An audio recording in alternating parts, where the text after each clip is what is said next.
Hola amiguitos y amiguitas, ¿cómo están? Bienvenidos a Historia de las Matemáticas con Ujesaurio, que soy yo. En este capítulo, en el episodio de hoy, vamos a platicar un poco de la verdadera historia del cálculo, cálculo integral, cálculo diferencial y cómo pasó todo este problema entre Newton y Leibniz. Antes de empezar, acuérdate que puedes entrar a patreon.com/ujesaurio para apoyar todo el contenido del canal. Vamos a hablar un poco de qué es cómo surge el cálculo. Vamos a empezar. Cuando hablamos de la historia del cálculo, con frecuencia estamos pensando en el conflicto muy específico que hay entre la historia de Sir Isaac Newton en Cambridge, en el Reino Unido, contra la versión de Leibniz, en el continente, en particular en Alemania. Estas dos versiones se cuentan porque la historia nos gusta de esta manera, nos gusta una rivalidad, aunque sea una rivalidad intelectual. Y todavía hoy en día existe el equipo de Newton y el equipo de Leibniz, gente que defiende fervientemente quién de los dos fue el verdadero creador del cálculo. Sin embargo, para empezar, nos vamos a ir un poquito más atrás. De hecho, nos vamos a ir unos cuantos miles de años para atrás, como siempre, a Grecia. ¿Sí? Entonces, vamos a hablar de tres problemas clásicos que existían en la antigüedad en Grecia. Para los griegos, las matemáticas se hacían casi todas con geometría. Y uno de los divertimentos intelectuales que más les gustaban eran las construcciones con regla y compás. No eran una regla y un compás en el sentido moderno, simplemente una regla es un instrumento que nos permite trazar líneas rectas y un compás nos permite trasladar distancias. En general, pues sí nos van a permitir dibujar círculos y trabajar un montón de otras figuras. ¿Cuáles son estos tres problemas clásicos? El primero de ellos se llama la duplicación del cubo. Tiene que ver con una antigua leyenda de el oráculo de Apolo, que pedía, para que se le rindiera tributo a los dioses, que se construyera un altar que tuviera la misma forma que el altar que ya existe, que tiene forma cúbica, pero el doble de volumen. Ese es esencialmente el problema, poder construir con regla y compás, dado un cubo, la arista del cubo que lo duplica en volumen. Fíjate que para un cuadrado, hacer esto con el área es muy sencillo. Si tú tienes este cuadrado y tú trazas la diagonal, eso es suficiente para encontrar un cuadrado que tenga el doble del área. Solo tienes que extender los otros dos lados de esta manera. La diagonal es la arista que te permite duplicar el cuadrado. Sin embargo, duplicar el cubo no es un problema tan sencillo. El segundo de los problemas es la trisección del ángulo. Esto es sencillamente poder dividir un ángulo en tres, usando regla y compás. Partir el ángulo a la mitad es un ejercicio sencillo, es un ejercicio que no sé si todavía, pero antes se enseñaba en la secundaria precisamente con regla y compás. La idea es marcar tu compás en el vértice del ángulo, de manera que escojas dos puntos que estén a la misma distancia, con una apertura distinta, luego haces pequeños arcos desde cada uno de ellos, y el lugar donde se crucen esos arcos, por ahí pasa la bisectriz. Entonces, esto es suficiente para poder bisecar el ángulo. Trisecar el ángulo es el problema clásico. El último, quizás sea el más famoso, se llama la cuadratura del círculo. La cuadratura del círculo, esta frase se ha convertido en sinónimo de algo que es imposible, o al menos de algo que es absurdo. ¿Sí? Tratar de encontrarle la cuadratura al círculo. No se trata de encontrarle la forma cuadrada al círculo, que es redondo por excelencia. Se trata de, dado un círculo, poder encontrar un cuadrado que tenga la misma área. De eso se trata la cuadratura del círculo. Estos problemas se conocen como los tres problemas clásicos porque vencieron a las grandes mentes de la antigüedad. Vencieron a Hipócrates, vencieron a Euclides, vencieron a Arquímedes. Todas estas grandes mentes no pudieron resolver estos problemas. Ahora, ten en mente que no se trata simplemente de que exista o de que tú puedas dibujar un cuadrado que tenga la misma área que un círculo. Este cuadrado claramente existe. La pregunta es, ¿se puede dibujar usando nada más las herramientas del regla y compás? Los griegos les gustaban mucho los problemas de la cuadratura. hubo matemáticos que se hicieron famosos por algunas soluciones sobre cuadratura de curvas distintas. Por ejemplo, la cuadratura de la Luna es uno de los grandes resultados de Hipócrates. Y son precisamente los problemas de cuadratura los que nos acercan a nuestra historia del cálculo. Hay que entender que gran parte de la historia del cálculo y del análisis posterior, el desarrollo de estas áreas de la matemática tiene que ver con aprender a dominar el infinito. Y uno de los grandes matemáticos de la antigüedad que empezó a hacer esas cosas es precisamente Arquímedes, quien pudo aproximar el valor de pi o sobre todo pudo encontrar grandes resultados con respecto al área de un círculo o al volumen de una esfera, porque se animó a intentar cosas que tenían que ver con el infinito. Es decir, empezó a ver que se podían construir figuras que se acercaran tanto como nosotros queremos y de alguna manera eso es un antecedente muy importante a nuestra noción de límite, que es fundamental para lo que ahora conocemos dentro del cálculo. ¿De acuerdo? Entonces, Arquímedes, que por lo general no se menciona, sería uno de los primeros antecedentes en la historia del cálculo. Es muy importante. Arquímedes no tenía, por supuesto, las herramientas ni los antecedentes o los colegas para poder llegar a estas historias. Entonces, los problemas de la cuadratura tienen que ver con poder encontrar básicamente el área de cualquier curva dada. Es decir, el problema de la cuadratura del círculo en términos modernos, pues podría ser tratar de encontrar el área de esta curva, ¿sí? Donde esto de aquí es un semicírculo. Esto de aquí se entiende perfectamente como una pregunta de cálculo. Encontrar el área debajo de una curva es sencillamente la manera en que se nos define y se nos introduce el cálculo integral.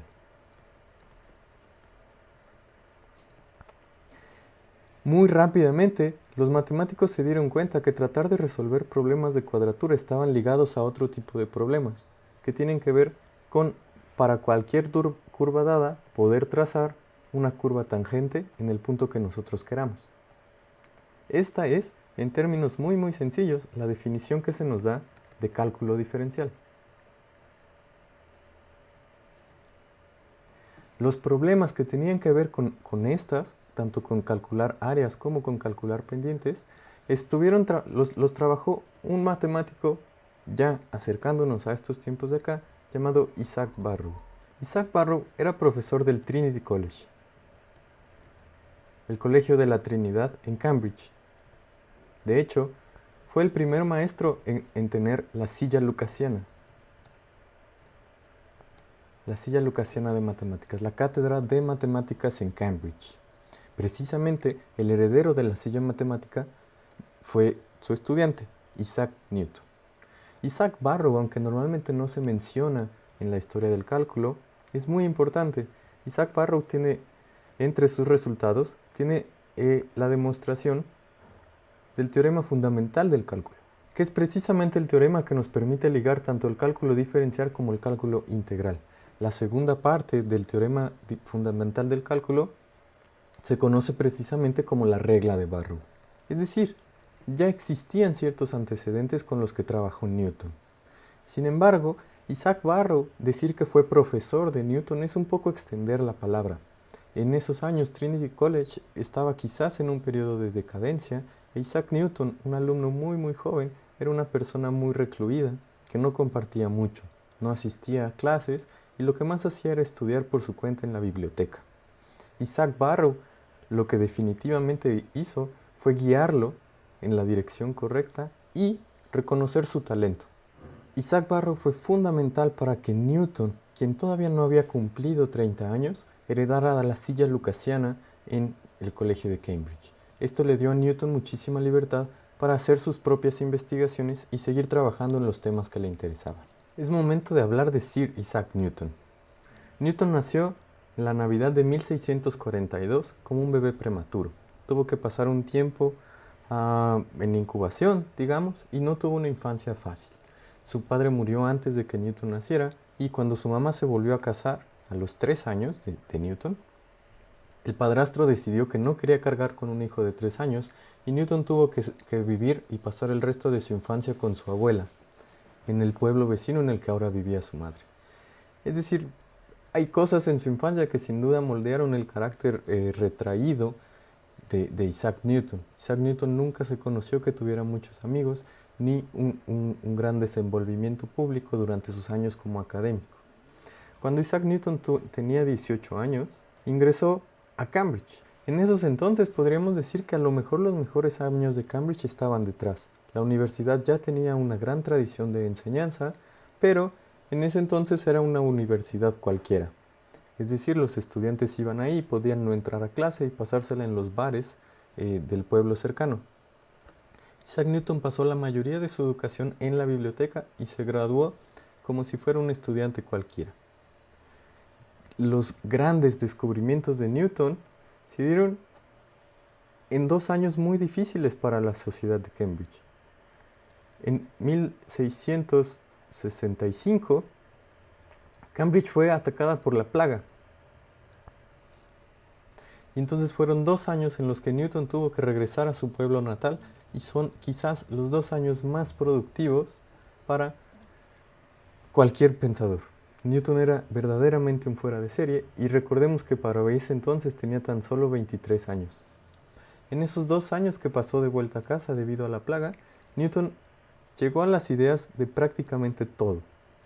Descubrió el teorema del binomio, formuló y demostró su método de los fluxiones, que es lo que ahora se puede conocer como el cálculo diferencial, el método inverso de los fluxones, que sería el cálculo integral, mucho de su trabajo en óptica y, por si fuera poco, la ley de la gravitación universal.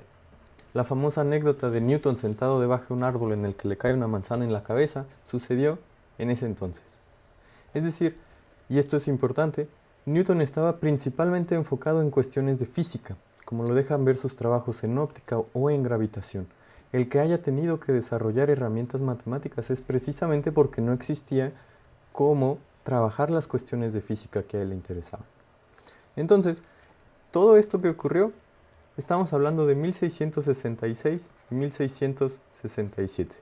Entre estos años, Newton llegó a los descubrimientos más importantes de su carrera cuando apenas era un joven. Era sin duda la mente más brillante de su tiempo y probablemente una de las mentes más brillantes que ha existido en el planeta. Y nadie lo sabía. Newton hizo exactamente lo contrario que haría cualquier persona normal, y todo esto que desarrolló se lo guardó para sí mismo. Lo escribió y lo guardó en su escritorio. Los tratados manuscritos circulaban entre sus conocidos y en los pasillos del Trinity College, pero no se publicaron.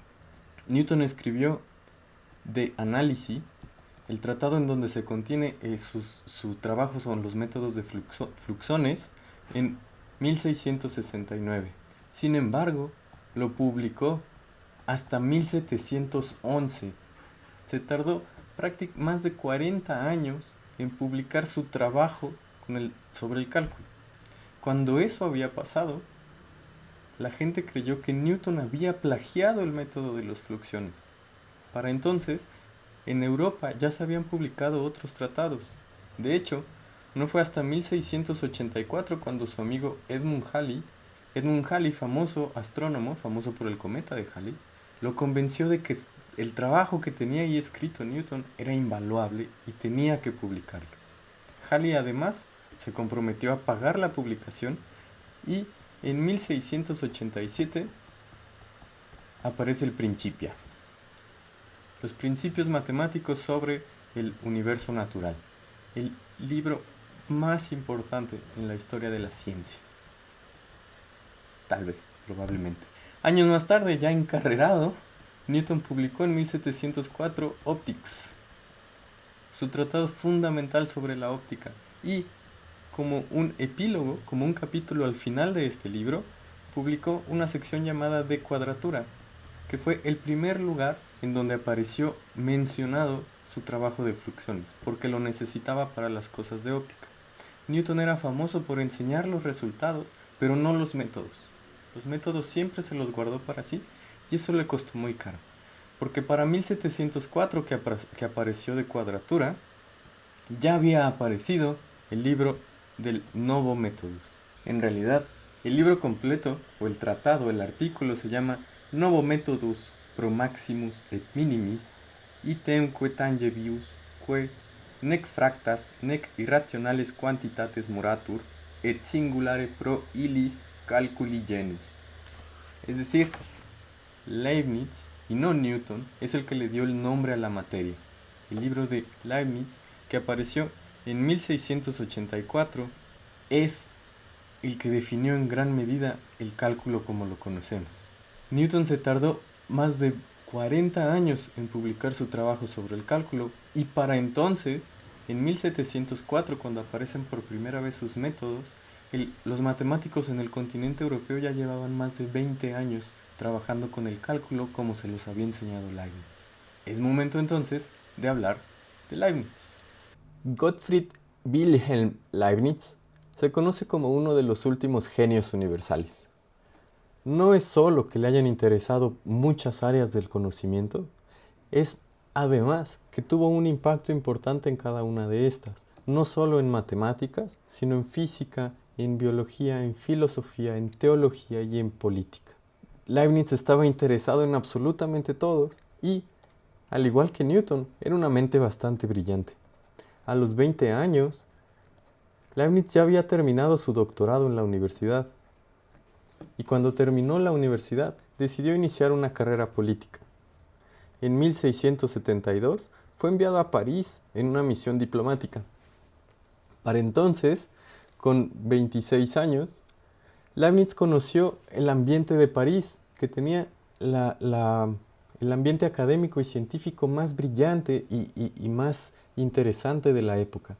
Ahí se codeó con matemáticos y científicos de primer nivel, pero nadie tuvo un impacto en él como Christian Huygens.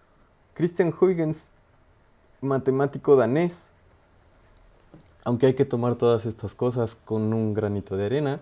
Leibniz es alemán, pero en el tiempo en el que Leibniz vivió, Alemania como la conocemos no existía. Christian Huygens es, si acaso, su profesor de matemáticas. Huygens fue quien le enseñó a Leibniz prácticamente todo lo que Leibniz sabía de matemáticas antes de que él mismo empezara a hacer descubrimientos por su cuenta.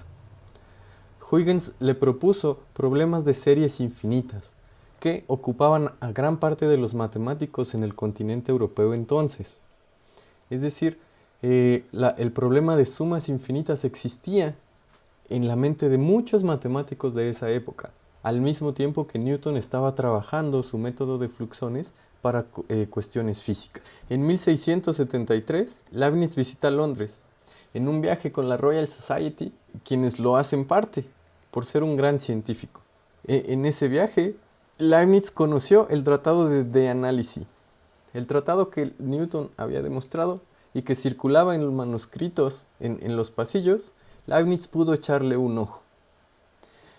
No solo eso, además mantuvo una correspondencia de exactamente 2 cartas con el mismísimo Newton. Como ya les platiqué, Newton no disfrutaba, no gustaba y no era lo suyo compartir sus métodos. Incluso en un tratado como de análisis, los métodos no estaban descritos por completo.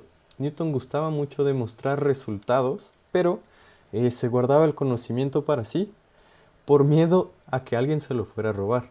Y es curioso porque para 1676, que fue cuando ocurrió la correspondencia epistolar, Leibniz ya había descubierto el cálculo y ya lo conocía tan bien como Newton, si no es que más. Aquí es donde se conoce, en donde se centra gran parte de la disputa.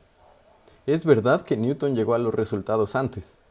Llegó a ellos en los años de la plaga que ocurrieron entre el 65 y el 67. Y ya tenía escrito su tratado para 1669.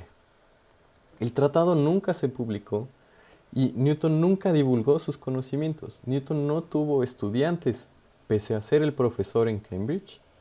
No tuvo a quién enseñarle esto o no quiso. Además, Leibniz tuvo contacto con el documento de Newton y tuvo un intercambio epistolar con el propio Newton. Pero los métodos de Leibniz difieren bastante de aquello que había inventado Newton. Es decir, la solución más sencilla sí es efectivamente decir que tanto Newton como Leibniz llegaron a los mismos resultados con algo de contacto, pero prácticamente de manera independiente. La diferencia es que Leibniz no se tardó nada en publicar, y para 1684 ya había publicado en el Acta Eruditorum su tratado sobre el cálculo. No solo eso, Leibniz, a diferencia de Newton, tuvo estudiantes. Y tuvo dos estudiantes ridículamente brillantes. Entre sus estudiantes están Jacob y Johann Bernoulli. Los Bernoulli, que se repiten constantemente en la historia de las matemáticas, son seguramente y sin lugar a dudas la familia matemática más brillante y que más aportó en la historia de las matemáticas. Son varios matemáticos llamados Johann, llamados Jacob, que tuvieron una aportación increíble. Ellos fueron los encargados de divulgar en gran medida los métodos de Leibniz. Uno de estos ejemplos es que uno de los estudiantes de Johann, nada más y nada menos que el marqués de L'Hôpital, de quien ahora conocemos la regla de L'Hôpital en cálculo, había publicado en 1696 su propio libro de análisis, Análisis de lo infinitamente pequeño. El propio Jacob publicó en 1689 el libro que se conoce como el Tractatus, una de las obras más influyentes en el análisis. Estamos hablando todavía 10, 20 años antes de que Newton hiciera públicos sus conocimientos. El cálculo en Europa, en Alemania, en Francia, en regiones incluso de Italia, ya llevaba 2 décadas de desarrollo. Los métodos que hoy conocemos siguen más la corriente de Leibniz, incluso si fueron influenciados por Newton. Y, para ser completamente justos, los métodos más modernos requieren el trabajo de muchos otros matemáticos que siguieron la escuela y los trabajos de acá. La rama de análisis se nutre también de matemáticos como Bolzano y Weierstrass, entre muchísimos otros, quienes, por ejemplo, con el teorema de Bolzano-Weierstrass, dieron bases firmes al cálculo. ¿Sí? Dejaron de ser ideas, dejaron de ser métodos que requerían ciertos manejos que hoy en día no pasan por la formalidad. Además está, por supuesto, el matemático también alemán Bernhard Riemann, de quien hoy conocemos la integral de Riemann, que es una manera de otra vez juntar mucho de lo que conocemos sobre el análisis de las cosas, las sumas de lo infinitamente pequeño, las series y las sucesiones. Y entonces, ¿quién inventó el cálculo? Bueno, el punto de todo esto y lo que espero que te quedes es que el cálculo es producto de muchísimos matemáticos a la vez, a través de siglos de trabajar en él. Es cierto que Newton y Leibniz tuvieron las primeras ideas que sentaron las bases, pero los métodos con los que hoy trabajamos, los que aprendes en la prepa o los que aprendes en la universidad, han sido fuertemente refinados para incluir otro nivel de formalización, para incluir nuevos métodos que no existían en aquellos tiempos. También es importante entender que muchas de las cosas que tú ves en prepa o en los primeros años de licenciatura son los grandes trofeos de matemáticos muy brillantes que les tomaron décadas desarrollar. El conocimiento que tú estás adquiriendo tiene una enorme tradición, un gran peso y muchísima importancia. Esto es todo en nuestro capítulo de hoy de Historia de las Matemáticas con Ugesaurio.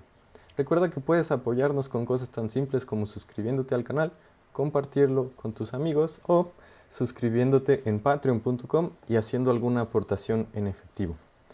Este es el primer video de la historia de las matemáticas. Espero que siga habiendo muchos y espero que vayan mejorando con el tiempo. Entonces, muchas gracias por verlo y que tengas un bonito día.